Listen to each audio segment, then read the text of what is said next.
Think about the person who hurt you the most in your life, not just someone who annoyed you or let you down once, the one who left a real mark. Now, think about how you felt when you first met them. There's a very good chance they were magnetic, warm, funny, maybe incredibly attentive. They made you feel seen in a way that felt almost rare, like they really got you in a way other people hadn't. That wasn't a coincidence. That was the method. The most damaging people in most people's lives are not the ones who arrive looking dangerous. They arrive looking like exactly what you needed. And today, I want to explain why, so that the next time you feel that particular electricity with someone, you know what questions to ask. This one might change the way you read people forever. Most people assume that harmful people are easy to spot, that they come with obvious warning signs, aggression, rudeness, instability, things you can see early and walk away from. But the people who cause the deepest damage are rarely like that. They are almost without exception extraordinarily skilled at making you feel good, at least in the beginning. And that skill is not separate from the harm. It is the delivery mechanism for it. Here's what's actually happening. People who struggle with empathy, the ones who, beneath the surface, relate to others primarily as resources rather than as full human beings, often develop exceptional social skills as a compensation because they can't connect instinctively the way most people do. They learn to read what people want and reflect it back with precision. They become students of what makes people feel special. They learn what to say, when to say it, how much attention to give, and when to withhold it. They know the exact temperature of warmth that makes someone lean in. And because this knowledge is deliberate rather than natural, it is often more effective than genuine warmth. It's been calibrated. This is not universally true of everyone who is charming, obviously. Most charming people are simply warm human beings with good social skills. But it is true that a disproportionate number of people who leave lasting damage in others' lives are people whose charm was specifically skilled rather than simply genuine. The difference between warmth and performance is almost invisible from the outside until you're already inside it. There are 3 specific patterns that show up most consistently in relationships where someone deeply charming also causes deep harm. Recognizing them is the difference between being swept in and being aware enough to pause. Pattern 1, the intensity that felt like destiny. They came in fast, attentive, consistent, almost overwhelming in how much space they gave you in their life from the very beginning. They talked about the future early. They made you feel chosen in a way that felt like fate rather than just mutual interest. This is sometimes called love bombing. The deliberate flooding of love, attention and affection designed to create attachment before any real trust has been earned. The speed felt like chemistry. It was actually strategy. Pattern 2, the hot and cold that kept you focused on them. After the initial intensity comes the withdrawal, not dramatic, subtle. A slight coolness where there was warmth, a slower reply, a little less attention than yesterday. And almost immediately your brain, which had become wired to their warmth, started working to get it back. You became focused on them, on understanding them, on pleasing them, on figuring out what changed. That shift of focus from yourself onto them was the point. You were no longer the subject of your own life. They were. Pattern 3. The help that always came with a cost. They were incredibly capable, always there when things fell apart, always knowing the right thing to do, always making you feel taken care of.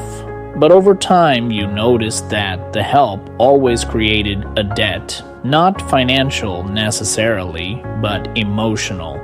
Every time they showed up for you, you owed them something. Your loyalty, your time, your silence about things you were uncomfortable with. Genuine care doesn't create debt, it gives without keeping score.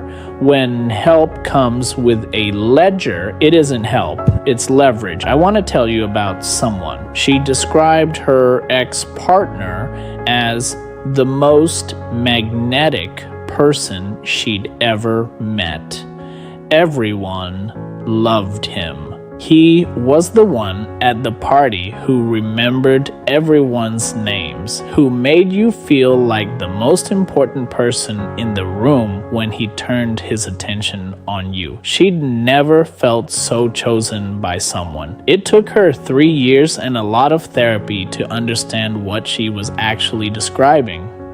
The attention that felt like love was actually surveillance, knowing where she was, who she was with, what she was thinking at all times, disguised as interest and care.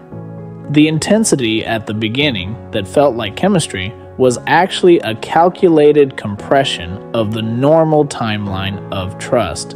By the time she had any doubts, she was already deeply attached and deeply isolated from the people who might have reflected those doubts back to her. The hardest thing wasn't leaving. The hardest thing was grieving someone who had never fully existed.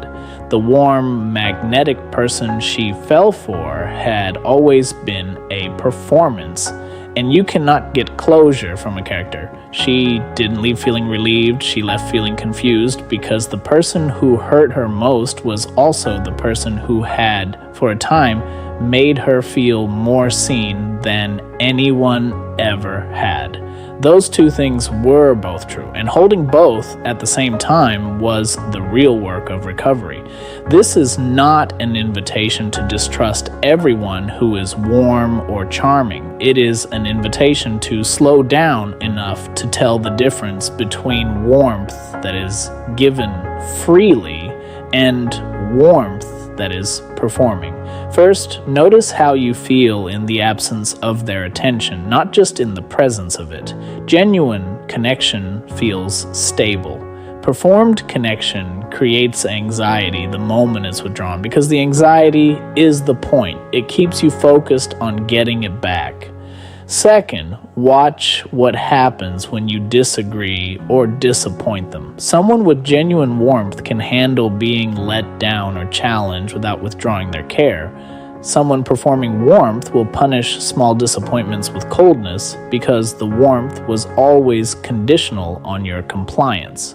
Third, check whether the relationship is becoming more or less you over time.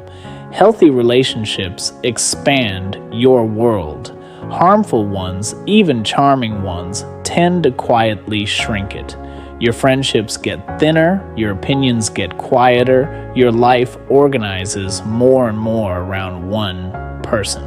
These aren't definitive tests, but they are honest questions, and asking honest questions early is the one thing that charm, however skillful, cannot fully survive.